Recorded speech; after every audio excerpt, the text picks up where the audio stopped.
Welcome to White News Network. Listeners and viewers, India's so-called war against Naxalism ये देश नक्सलवाद से मुक्त हो जाए is often presented as a counter-insurgency campaign.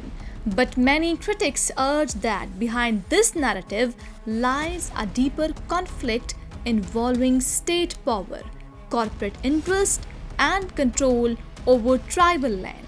On 22 January 2026, Indian media widely reported a major security operation in the forests of Chhattisgarh. Authorities described the mission as a success, claiming that several Maoist militants, including a senior commander known as Anil, had been killed.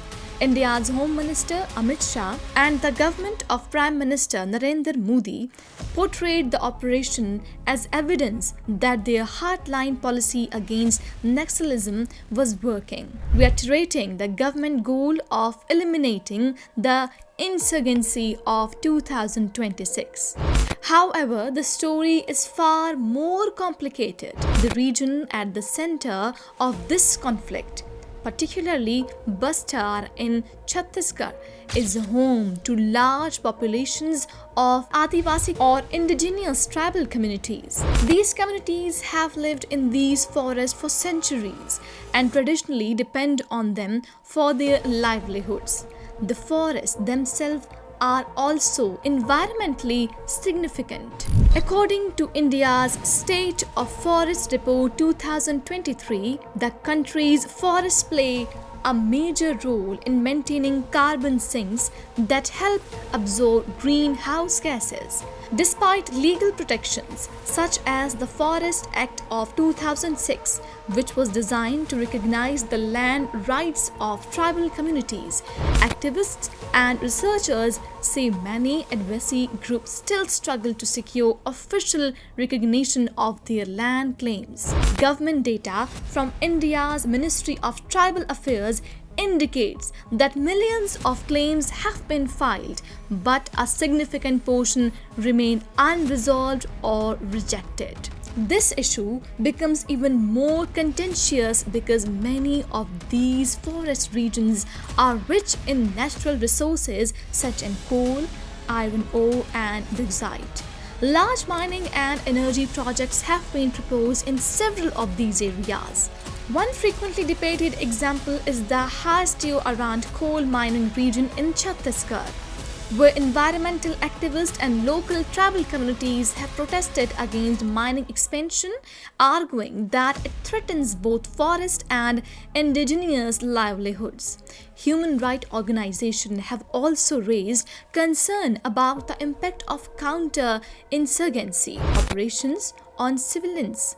Groups such as Amnesty, the International and Human Rights Watch have documented cases in which local residents were detained under stringent anti-terrorism laws like the Unlawful Activities Prevention Act. Critics argue that such laws can sometimes be used broadly, affecting activists and community leaders who oppose mining or development projects.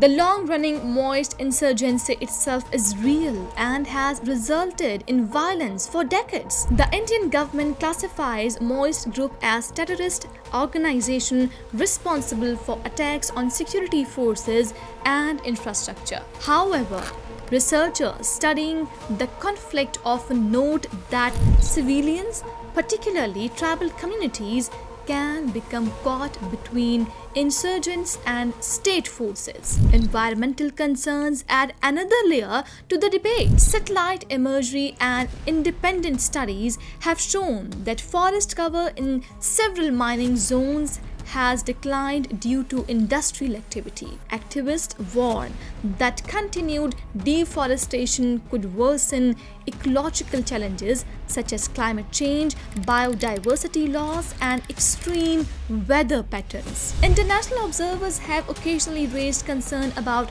indigenous rights in India. United Nations experts have called on governments worldwide, including India, to ensure that development projects respect the right of indigenous communities and involve them in decision-making process. The Indian government, on the other hand, frames many of these projects as essential for economic growth and national development. Officials argue that infrastructure, mining, and industrial expansion are necessary to generate jobs, energy, and economic progress. Under the vision of a developed India, for the Adivasi communities living in these forests, however, the situation remains deeply complex. Many feel they are struggling not only to preserve their land but also their identity, culture, and the way of life. The conflict in central India therefore reflects a broader global dilemma: how to balance economic development, national security, environmental protection, and the right of indigenous people. Until that balance is found, the forest of Chhattisgarh and the communities who have protected them for generations will remain at the center of one of India's most challenging and controversial debates.